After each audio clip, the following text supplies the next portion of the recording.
बहैसियत गैर मुस्लिम मेरे लिए शर्म का मकाम है। सर आप देखें रमजान शरीफ का मुकद्दस महीना, रमजान शरीफ का इंतहाई मुकद्दस महीना जिसमें कहते हैं कि शैतान बंद हो जाता है, मगर क्या पाकिस्तान में तो शैतान खुल्लम खुल्ला घूम रहा है। आप देखें केले का एक दर्जन रमजान शरीफ से पहले 150 रुपए का था, आज 400 450 रुपए का है। इसी तरह से सेब की कीमत देखें, इसी तरह से आप गोश्त की कीमत देखें, इसी तरह दूसरी जरूरत जिंदगी देखें। सर मुझे शर्म आ रही है कि किस तरह के लोग हैं कि इस मुकद्दस महीने में अपने मुस्लिम भाइयों का खून चूस रहे हैं। सर मैं गैर मुस्लिम हूं, मुझे भी शर्म आ रही है। सर मैं आपको बता दूं, यहां पर मेरे दोस्त है मुझे कहते हैं कि दिनेश कुमार कलमा पढ़ लो, मुसलमान हो जा। तो ये अमल देकर दिनेश कुमार कलमा पढ़ेगा? पहले आप उन शैतानों को जो जखीरा अंदोज है, जो मुनाफाखोर है, उनको तो मुसलमान बनाए, फिर दिनेश कुमार के ऊपर आकर तबलीग कर। मैं चाहता हूं ये रोलिंग दे कि जब तक उनको मुसलमान नहीं बनाते हम पर तबलीग नहीं करेंगे। जनाब आला मैं आता हूं अभी के हमारे कल खैबर पख्तूनख्वा में, जिस तरह से मुझे याद दिलाया, खैबर पख्तूनख्वा में दयाल सिंह को कत्ल कर दिया गया। उसका कसूर क्या था आपको पता है? उसका कसूर यह था कि वो किराना स्टोर पर था, उसने रमजान पैकेज दिया था, रमजान में सस्ती एशिया बेचता था, उसको कत्ल कर दिया गया। जनाब आला इसी तरह से वहां कल पेशावर में ही एक क्रिश्चियन सैनिटरी वर्कर है काशिफ मसीह, उसको भी कत्ल कर दिया गया।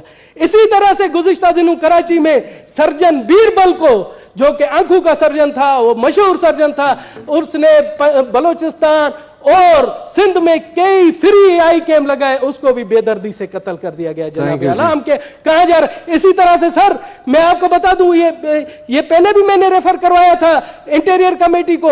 वहां पप्पू नरेश था सिंध में, पप्पू नरेश ठठा के करीब, वहां पर उसकी लाश मिलती है, उसके हाथ बांधे हुए पीछे कहा जाता है कि उसने खुदकशी की है। बाद अज़ा पता पड़ता है कि उसको कत्ल किया गया और कातिल नॉमिनेटेड है, मगर आज तक नहीं पकड़े गए। तो मैं जनाब आला आपसे गुजारिश करता हूं कि प्लीज आप आज ये इंटीरियर कमेटी को भेजिए और इस रोलिंग के साथ कि तमाम आईजीज आए और हमें बताएं कि ये अकलियतों के साथ क्यों हो रहा है।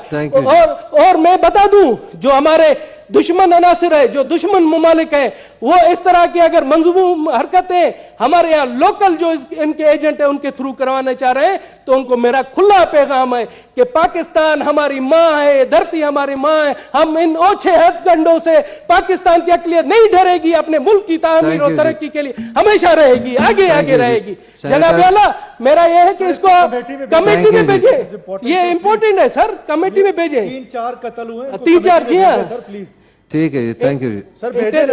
और इन्हें भी आप मेंबर बना दें सर, बिल्कुल सर, वेरी हम्बली। ठीक है, जिस तरह तंगी साहब ने कहा था आप भी मेरे साथ ऑफिस में आ जाए। मेरे नहीं सर, कमेटी में भेजे ना, ऑफिस में क्या सर, कमेटी में भेजे। बेसिकली आपने 4 बोले हैं तो एक बताएं ताकि एक को भेजें, तो आपने इकट्ठे सारे 4 बोले ना। इंटीरियर कमेटी में भेजे, अकलियतों के हवाले से तो क्या कमेटी में भेजे कमेटी के लिए जी, जो केपी के सरदार साहब वाले हैं वो भेज दें कमेटी में प्लीज। ठीक है, थैंक यू। पंजाब के लिए मुफ्त आटा स्कीम का ऐलान किया, तो मैं सोच रहा था कि वजीर आजम पूरे पाकिस्तान का वजीर आजम है, तो बलूचिस्तान के लोगों के लिए भी मुफ्त आटे का ऐलान करेंगे, मगर बदकिस्मती से बलूचिस्तान के लोगों के लिए उन्होंने मुफ्त आटे का ऐलान नहीं किया, जिससे मैं समझता हूं कि वो सिर्फ पंजाब का वजीर आजम है।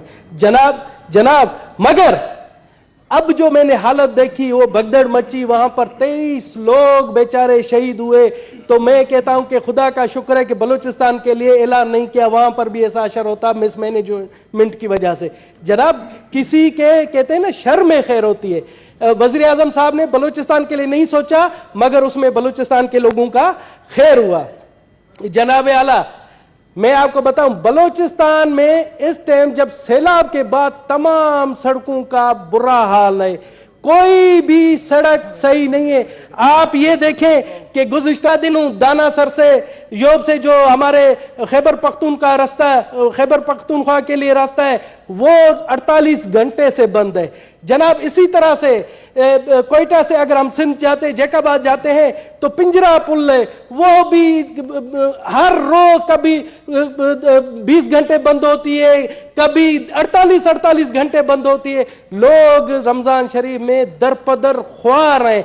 इसी तरह से कराची को जो बलूचिस्तान से जो हब पुल है, वो भी ट्रैफिक की वजह से बंद ही होती है क्योंकि वो भी टूटी हुई है। इसी तरह से फोर्ड मंडू जो डीजी खान से मिलती है, वो भी बर्बाद हालत है। मैं तो हैरान हूं कि बलूचिस्तान का कसूर क्या है कि वहां पर एक सैलाब आया और हुकूमत यहां पर हमारे पीटीआई के दोस्त, यहां पर हमारे पीडीएम के दोस्त एक दूसरे की टांगे खींचने में मसरूफ है और जो लोगों के बुनियादी मसाइल है उन पर तवज्जो नहीं दी जा रही। मुझे तो लगता है पीडीएम में पीटीआई की रूह घुस गई है। पीडीएम में भी पीटीआई के लोग बैठे हुए जो पीटीआई को खुद मकबूल कर रहे हैं ऐसी हरकतों से।